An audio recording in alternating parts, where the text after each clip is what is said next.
Entering school means entering the society or culture of children.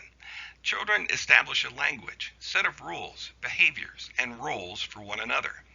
This society of children can serve as a living laboratory for learning and practicing social skills, such as negotiation, communication, and problem solving. Think about the children you remember from early grades in school.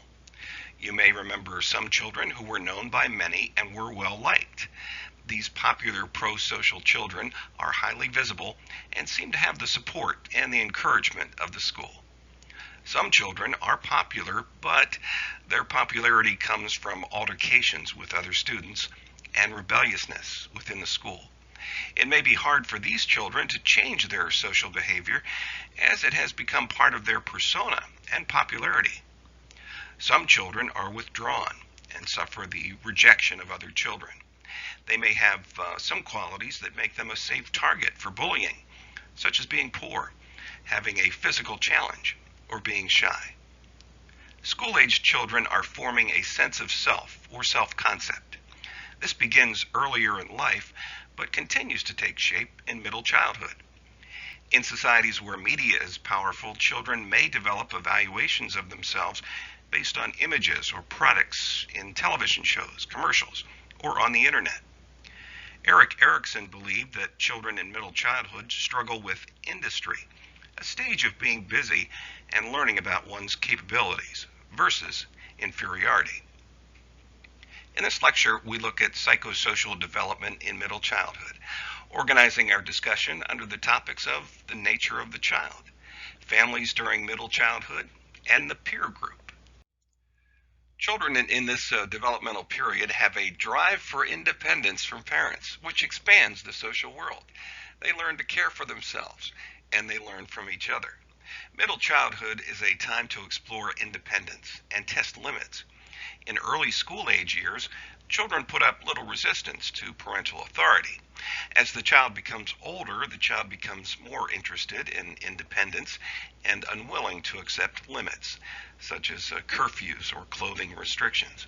The minor conflicts with parents during these years allow the child to rehearse for the eventual role of adolescent and to test his or her ability to handle independence. Children in this developmental period enter the fourth of Erikson's 8 psychosocial crises, characterized by tension between productivity and incompetence. The stage is industry versus inferiority. School and social interaction play an important role during this time of a child's life. A child's social world expands considerably as they enter school and gain new friendships with peers. Through social interactions, children begin to develop a sense of pride in their accomplishments and abilities. During the earlier stages, a child's interactions centered primarily on caregivers, family members, and others in their immediate household. As the school years begin, the realm of social influence increases dramatically. Children attempt to master culturally valued skills and develop a sense of themselves as either industrious or inferior, competent or incompetent. Friends and classmates play a role in how children progress through this stage. Through proficiency at play and schoolwork, children are able to develop a sense of competence and pride in their abilities. By feeling competent and capable, children are also able to form a strong self-concept. We can define self-concept as the development of more specific and logical ideas about personal intelligence, personality abilities, gender, and ethnic background. It's the measurement of self to others in relation to one's own abilities, social status, and other attributes. In this developmental period, there is the formulation of a more reality-grounded view of self. There's also a rise in self-criticism and self-consciousness. Here are some signs of psychosocial maturation over the years of middle childhood that you need to know. Children responsibly perform specific chores, manage a weekly allowance and activities, complete homework, attempt to conform to peers, express preferences for after-school hours, accept some responsibility for pets and younger children, and strive for independence from parents. There are distinct parental reactions to the changes that occur in middle childhood.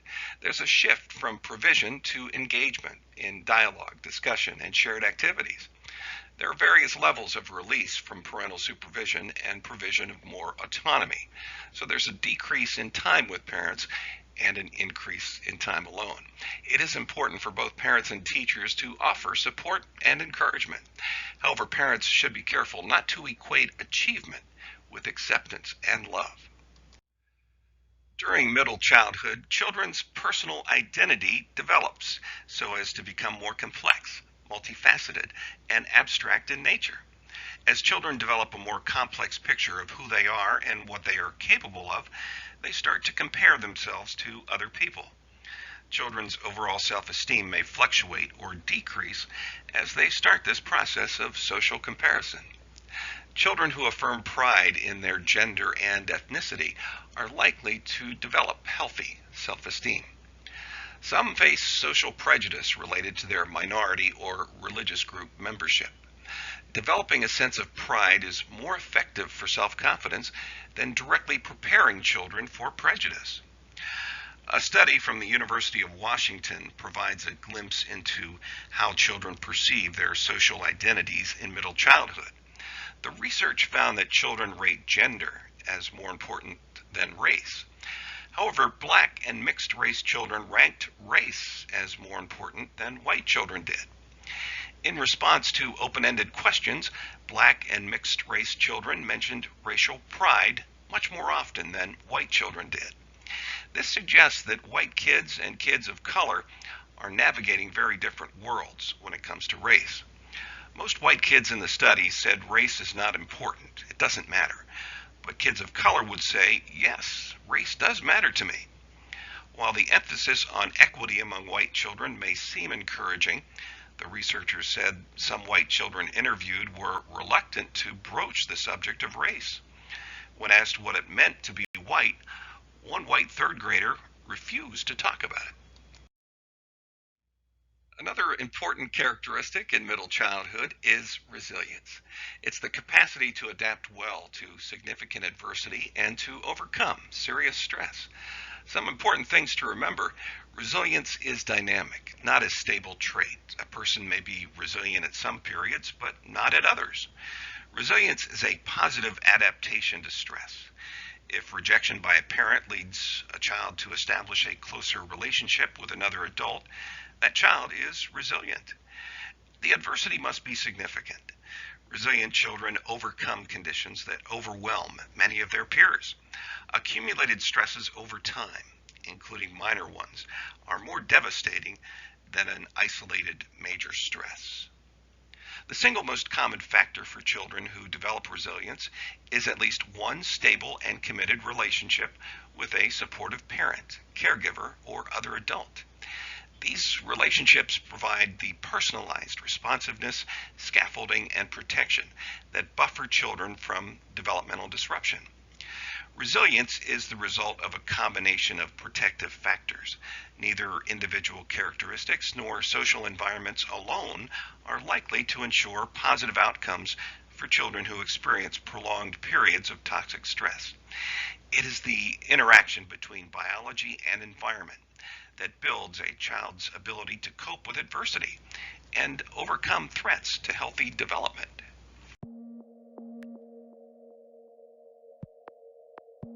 Resilience is the result of a highly interactive process between individual characteristics in the person and the environment in which that individual has developed. It's really the counterbalancing of difficult things that may exist in the child's life with positive things that occur within the family, but even positive things that may exist in the community. An easy way of thinking about resilience is like a scale with a fulcrum in the middle of it. And there are things on both sides of that scale, experiences of both bad things or good things. Our genes shape where the fulcrum is positioned at the start. There are certain genes that make a child more sensitive to the effects of maltreatment or parental neglect or witnessing violence. The fulcrum may start out kind of more towards one side or more towards the other side, and that's going to make a big difference in terms of how much these subsequent events affect things positively or negatively. Science tells us that experience moves the fulcrum, for better or for worse. Even though we are born with genes, genes will respond differently to certain environmental situations as opposed to others. What the genes are actually doing are turning up or turning down the expression of chemicals in circuits in the brain and the circuitry in the entire body that govern our responses to stress, to anxiety, to depressive symptoms. When positive experiences accumulate and children learn coping skills that help them to manage stress, the fulcrum can slide, so the scale tilts toward positive outcomes more easily. That's what resilience is all about. There's always an adult, or more than one adult, who is key to providing that relationship that helps to build resilience.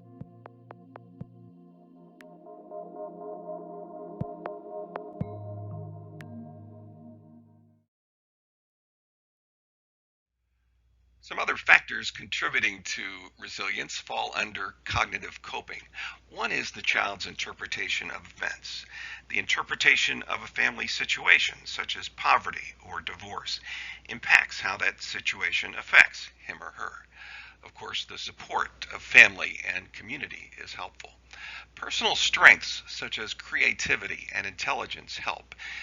This helps the child to reframe or see situations in different ways. And the avoidance of parentification. This is when a child acts more like a parent than a child. This may occur if the actual parents do not act as caregivers, making a child feel responsible for the family. Now let's turn our attention to family structure and relationships in middle childhood. There are a variety of family forms, from two-parent intact families to single-parent families to cohabiting families. Which structure is best? One way to answer this question is to understand the tasks performed by families and how well these families address the child's needs.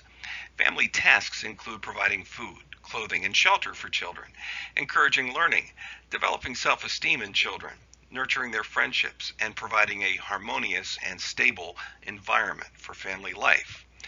The author of the text wants us to remember several things. Recent findings reassert parent power. Children raised in the same households by the same parents do not necessarily share the same home environment. Changes in the family affect every family member differently, depending on age and or gender. And most parents respond to each of their children differently. Family structure refers to the legal and genetic relationships among relatives living in the same home. And this includes the nuclear family, extended family, stepfamily, and others. The combination of husband, wife, and children that a large majority of people in the United States believe constitutes a family is not representative of a large majority of U.S. families. According to recent census data, only about 66% of children under 17 years old live in a household with two married parents. As opposed to family structure, family function refers to the way a family works to meet the needs of its members. Function is more important than structure, but harder to measure. Some of the needs of children in middle childhood include physical necessities, learning, self-respect, peer relationships, harmony, and stability. Paying plenty of attention to children's needs is hugely important. Supporting children's needs in middle childhood can become increasingly difficult, particularly for parents with their own problems. Poverty can affect children's quality of life at school by limiting their chances to participate, while parental support, for example, helping with homework, reading together, and instilling motivation through expectations, is a very significant contributor to children's academic success. Unfortunately, research shows that negative experiences at this age can have long-lasting detrimental effects on children. There are various family structures, which include two-parent families, nuclear families, step-parent families, adoptive families, grandparents alone, and two same-sex parents. A nuclear family is a family that consists of a father, a mother, and their biological children under age 18. However, families are becoming increasingly diverse. Two-parent households are on the decline in the United States as divorce, remarriage, and cohabitation are on the rise. And families are smaller now, both due to the growth of single-parent households and the drop in fertility. Not only has the diversity in family living arrangements increased since the early 1960s, but so has the fluidity of the family. Non-marital cohabitation and divorce, along with the prevalence of remarriage and non-marital recoupling in the U.S., make for family structures that in many cases continue to evolve throughout a child's life. A single-parent family consists of a family that has only one parent and his or her children, and they can come in various forms. A single mother or father who never married, a single mother or father who is divorced, separated, or widowed, or a grandparent alone may be responsible for raising a child. There may also be families with more than two adults. An extended family is a family of three or more generations living in one household. A polygamous family is a family consisting of one man, more than one wife, and their children. Not only are women having fewer children today, but they're having them under different circumstances than in the past. While at one time virtually all births occurred within marriage, these two life events are now far less intertwined. And while people were much more likely to mate for life in the past, today a sizable share have children with more than one partner, sometimes within a marriage and sometimes outside of it. There have been changes related to cohort. More single-parent households, more divorces and remarriages, and fewer children per family than in the past. Proportions differ, but problems within non-nuclear families are similar worldwide. The U.S. has more single parents than other developed nations, yet almost two-thirds of all U.S. school-age children live with two parents. As the text makes clear, structure does not determine function, but raising children is more difficult as a single parent, in part because income is lower. African American families have at least one asset, however. They are more likely to have grandparents who are actively helping with childcare. Research tells us that the two-parent family works best on average. Children learn better in school and have few psychological problems. Education, earning potential, and emotional maturity increase the rate of marriage and parenthood and decrease the rate of divorce. The major predictor of their children's well-being was not the parents' sexual orientation, but their income and stability. Contact increases affection and care. And shared parenting decreases child maltreatment risk. This couple was happily cohabitating and strongly committed to each other, but didn't wed until they learned that her health insurance would not cover them unless they were legally married. 20 months after marriage, their son was born. For all children, having two parents around every day makes it more likely that someone will read to them, check their homework, invite their friends over, buy them new clothes, and save for their education. Of course, having two married parents does not guarantee good care. Two factors increase the likelihood of dysfunction in every structure, ethnic group, and nation: low income or poverty, and high conflict. And many families experience both. Family conflict harms children, especially when adults fight about child rearing. Fights are more common in step families, divorced families, and extended families.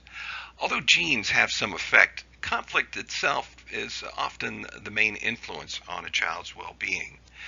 Researchers found that although genes had some influence, witnessing conflict was crucial, causing externalizing problems in boys and internalizing problems in girls.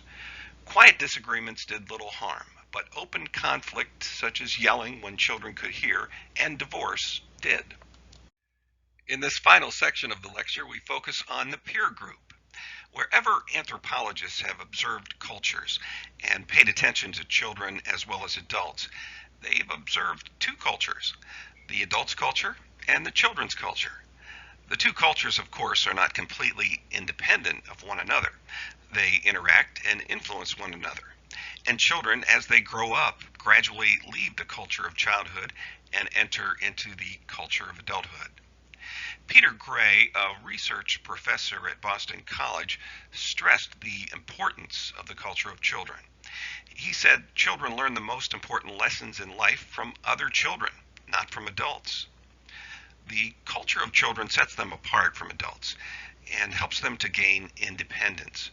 Part of gaining independence is gaining courage, courage to face the challenges and the dangers that we know are part of everyday life. In their play groups, away from adults, children everywhere play in ways that adults might see as dangerous and might prevent. In play amongst themselves, children create their own activities and solve their own problems, rather than rely on a powerful authority figure to do these for them. Not all children are accepted into peer groups. Unpopular children in the U.S. may be neglected, not rejected children. These children are neglected by peers, but not actively rejected. They do not enjoy school, but psychologically are unharmed.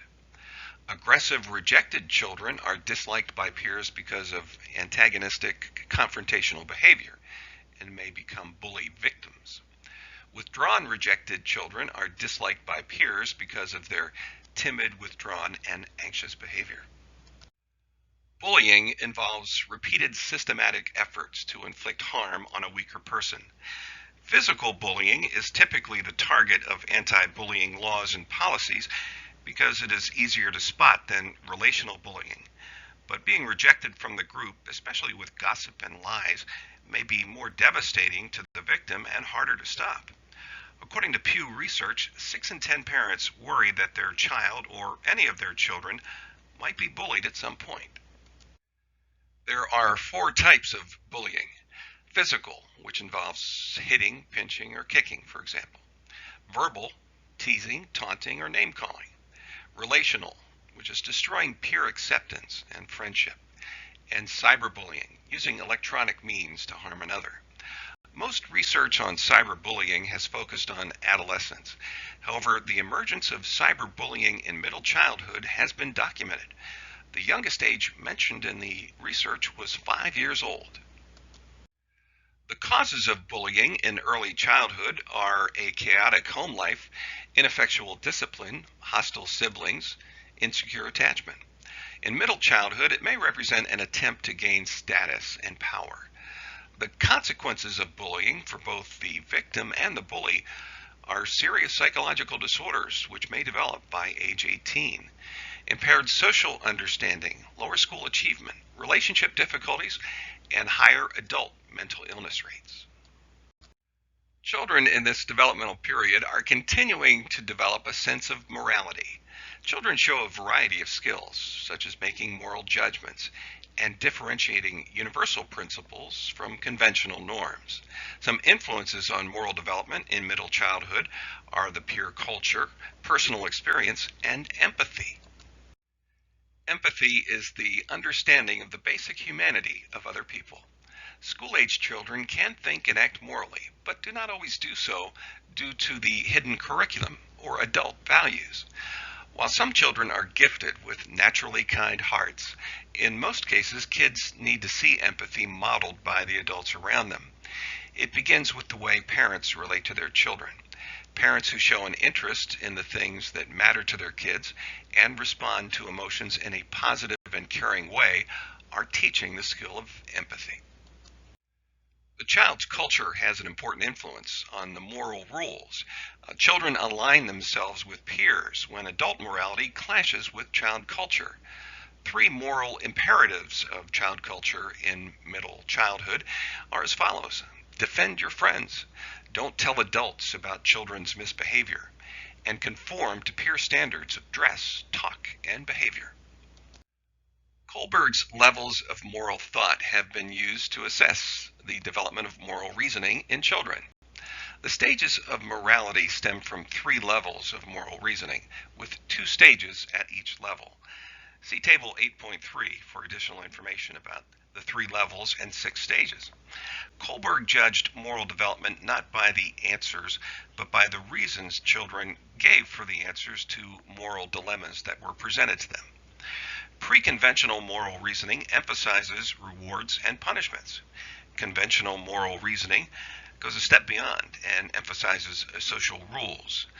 Post-conventional moral reasoning is considered at the highest level, and it emphasizes moral principles. Kohlberg's levels could be labeled as personal, which is pre-conventional, communal, which is conventional, and worldwide, which is post-conventional. Teaching your children moral values is the process by which you can help them develop their moral compasses. The morals children learn as kids will affect how they see the world and behave as adults. Once children understand moral equity, they may become more ethical than adults. Morality can be scaffolded with mentors using moral dilemmas to advance moral understanding, empathy, and moral regulation. Teachers are responsible for teaching specified standards of academics in school. Teachers have course objectives, teaching strategies, and college and career readiness goals, but character education is often overlooked in favor of Common Core standards and STEM. So what does character have to do with academics? After all, if teachers are responsible to make sure students achieve up to the prescribed academic standards, why should teachers waste valuable time talking about character? Well, if you look at this list of elements covered by most character education programs, even informal ones driven by individual teachers, you'll notice a strong intersection between good character and good students. Consider how improvements in each of these areas could resultantly produce a positive impact on a student's academic achievements. When students are regularly exposed to discussion of these virtuous characteristics and encouraged to assume these qualities, it will result in fewer discipline referrals, improved attendance, better homework completion, decreases in bullying and exclusion, declines in conflicts between students and teachers, a more mature understanding of tasks, and other positive elements that impact student learning. There are a number of formal ethics and character programs available to assist schools and communities with the moral development of their youth.